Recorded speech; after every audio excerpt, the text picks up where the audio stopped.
पाकिस्तान में मुख्तलिफ वक्तों के अंदर ट्रॉयका ऑफ पावर एग्जिस्ट करता रहा है। माजी में 90 की दहाई में चले जाएँ तो इस ट्रॉयका के अंदर आर्मी चीफ तो लाजमी हर ट्रॉयका का हिस्सा होते हैं, साथ वज़ीर आज़म और एक सदर 58-2 वाला बड़ा पावरफुल होता था। तो ट्रॉयका ऑफ पावर में इन तीनों को गिना जाता था। जुडिशरी और इस्टेब्लिशमेंट या मिलिट्री इस्टेब्लिशमेंट कह लें, इनका आपस में गठ जोड़ होता था। किसी भी वज़ीर आज़म को गिराने में 58-2 भी अगर सदर इस्तेमाल करता था तो वो पल्ला और भारी हो जाता था और वज़ीर आज़म को उठा के बाहर फेंक देना आसान हो जाता था। वक्त के साथ साथ 58-2 भी ख़त्म हुई। फिर आसिफ जरदारी साहब बहुत पावरफुल प्रेसिडेंट थे, लेकिन उसके बाद ग्रेजुअली इफ्तिखार चौधरी साहब के पास जो ट्रॉयका ऑफ पावर है, अब उसमें आर्मी चीफ़ है और एक ट्रॉयका का जो कोना है तो कौन का, उसमें अब जुडिशरी है और तीसरे में वज़ीर आज़म आ गए। लेकिन अब मौजूदा हुकूमत अगर देखें तो इसमें वज़ीर आज़म भी तगड़ा नहीं है। इस ट्रॉयका का अगर कहना हो तो 3 पावर सेंटर्स कहने चाहिए। इसमें एक आर्मी चीफ़ है, दूसरी इसमें जुडिशरी है और तीसरा इसमें इमरान खान है। वो उसका क्या किरदार होगा आइंदा आने वाले दिनों में, शायद ये टकराव वाली जो कैफियत इस वक्त हमें नज़र आती है, इसके सोल्यूशन के अंदर इन्हीं तीनों जो पावर सेंटर्स में से 2 ने अहम रोल अदा करना है तो हल निकलेगा। जस्टिस अतर मिनल्ला ने आज एक अमेरिका के अंदर बैठ के बयान दिया है, उसमें बार के अंदर एड्रेस कर रहे थे। तो वो शिकायत जो इस्लामाबाद हाई कोर्ट के जजेस तहरीरी तौर पर सुप्रीम कोर्ट को शिकायत के तौर पर बता रहे हैं कि हमारी वीडियो रिकॉर्डिंग्स हुई या टेप हुई या मेरा पर्सनल डाटा बाबर सत्तार साहब ने कहा कि वो लीक हो गया, सोशल मीडिया पर डाल दिया गया। तो सुनिए, जस्टिस अतर मिनल्ला कोर्ट के जज हैं, former chief justice Islamabad high court हैं, वो क्या शिकायत कर रहे हैं, सुनिए।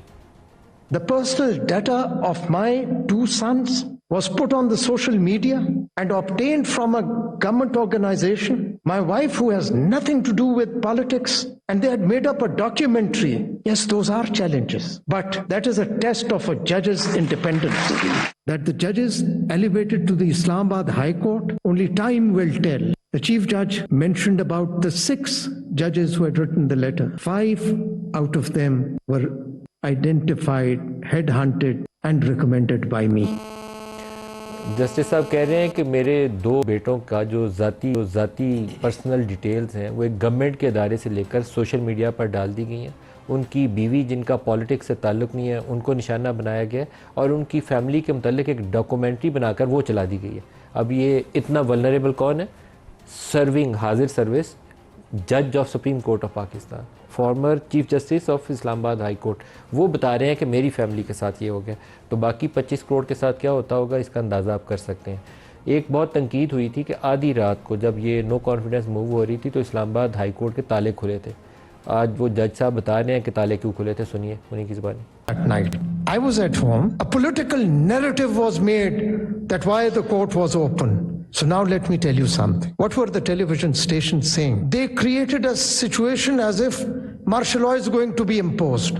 I wish every time there is a threat of martial law, the courts remain open. I wish they were open on 5th of July when General Ziaul Haq was removing an elected prime minister. I wish they were open on 12th of October when General Pervez Musharraf had thrown out an elected prime minister. If anyone had attempted to remove unconstitutionally an elected prime minister till then, Mr. Imran Khan, then it would have been a test of the Islamabad High Court whether it stands up to uphold the constitution or not. एक मौके के ऊपर जब justice Shaukat अजीज़ सिद्दीकी उनको निशाना बनाया जा रहा था तो उस वक्त शायद जस्टिस अतर इस्लामाबाद हाई कोर्ट के अंदर मौजूद है। बहुत अच्छा होता उस वक्त भी ये ताकतवर पोजीशन लेते, लेकिन मैं इनको शाबाश देता हूँ अभी जो इन्होंने 2-3 इक़दाम किए। पहले तो हाई कोर्ट के अंदर इन्होंने इस्लामाबाद हाई कोर्ट के अंदर लाइव यूट्यूब के ज़रिए कवरेज दिखाने का काम शुरू किया, फिर ह्यूमन राइट्स के इश्यूज़ के ऊपर स्टैंड लेते हुए नज़र आते हैं। और अभी भी जो कॉन्स्टिट्यूशनल मैटर्स थे या democracy related issues supreme court में आए, पीटीआई को जहां बहुत बड़ा रिलीफ मिला उसमें बहुत वोकल थे रिजर्व सीट्स वाले मामले में।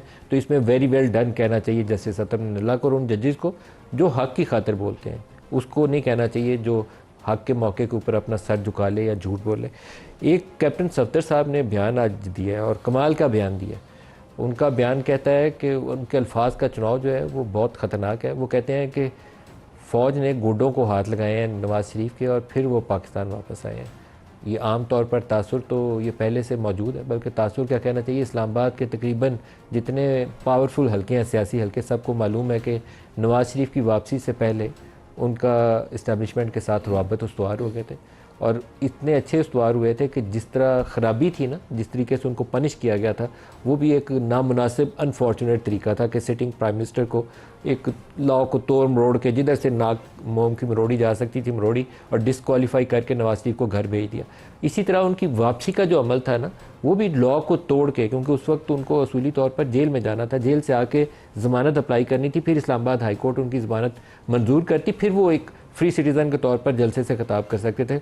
लेकिन जिस तरह उनको वीआईपी ट्रीटमेंट मिला वो भी अनप्रेसिडेंटेड था। तो कैप्टन सफदर उसका कुछ अहवाल सुना रहे हैं, सुनिए उन्हीं की ज़बानी। जियां फौज सुन घोड़े पकड़े ना जो उनकी लंदन में जा ना बाबा मोड़ पाकिस्तान रोड दे लगे। इमरान के हाथों पाकिस्तान तबाह हो रहा है। नवाज शरीफ साहब आप आए, फिर नवाज शरीफ आया, फिर इलेक्शन कमीशन इन्होंने गलत इलेक्शन करवाया, हमारा मुल्क तोड़ के रख दिया। रिटायर्ड लोगों का क्या काम है इलेक्शन कमीशन में? सर्विंग लोग बिठा लो, कल किसी जवाब दे इन रिटायर्ड जजों को, ब्यूरोक्रेट्स को इलेक्शन कमीशन में नहीं बैठा होना चाहिए। इलेक्शन में धांधली करवाते हैं ये लोग।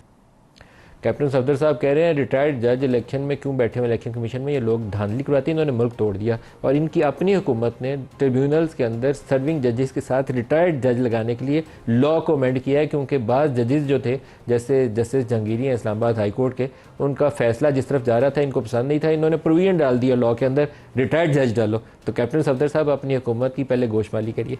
आज हमारे साथ जो प्रोग्राम में शुरका है मुस्तफ़ा नवाज़ खोखर साहब, सीनियर सियासतदान है, और आतिफ खान साहब, रहनुमाए पाकिस्तान तहरीक इंसाफ से, दोनों को खुश आमदीद कहते हैं। मुस्तफ़ा साहब, ये जो जस्टिस अतर ने शिकायत के अभी हम बाहर लगाए हैं, ये वो शिकायत हैं जो इस्लामाबाद हाई कोर्ट से हम पहले सुन चुके हैं, अब सुप्रीम कोर्ट के एक जज से वो शिकायत आई है।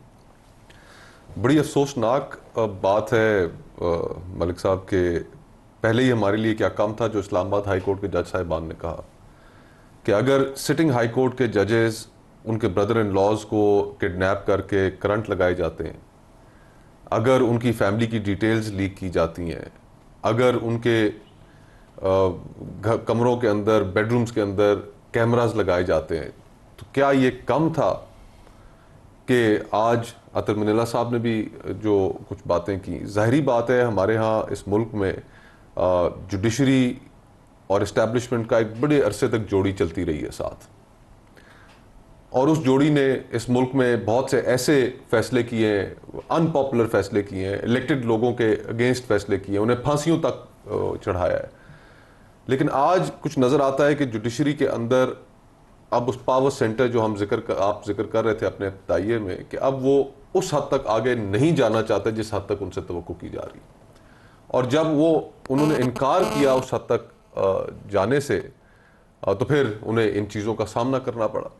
देखिए, अभी जो माजी करीब के जितने वज़ीर आज़म हैं, या वो जेल गए हैं, या उन्होंने मुकदमात का सामना किया, या वो एग्ज़ाइल हुए हैं पाकिस्तान से, तो ये एक्सेप्टेबल तो सूरत हाल नहीं है। और मेरे ख्याल से अब जुडिशरी के अंदर भी एक रियलाइजेशन है कि हम इस्टेब्लिशमेंट के हाथों इस्तेमाल होकर जो हमने कॉन्ट्रोवर्शियल फैसले दिए कि उनकी वजह से माशरे के अंदर पोलराइजेशन बढ़ी है। अब मियाँ नवाज शरीफ साहब के ख़िलाफ़ जो फैसला दिया गया पनामा केस के अंदर, वो जो साकिब निसार साहब की अदालत थी, जिस तरीके से JITs बनी, जिस तरीके से मॉनिटरिंग जजेस बनाए गए, बहुत सवालात हैं उसके ऊपर। एक विजिबल बायस था, एक नज़र आ रहा था कि मियाँ नवाज शरीफ साहब को रुखसत करना है।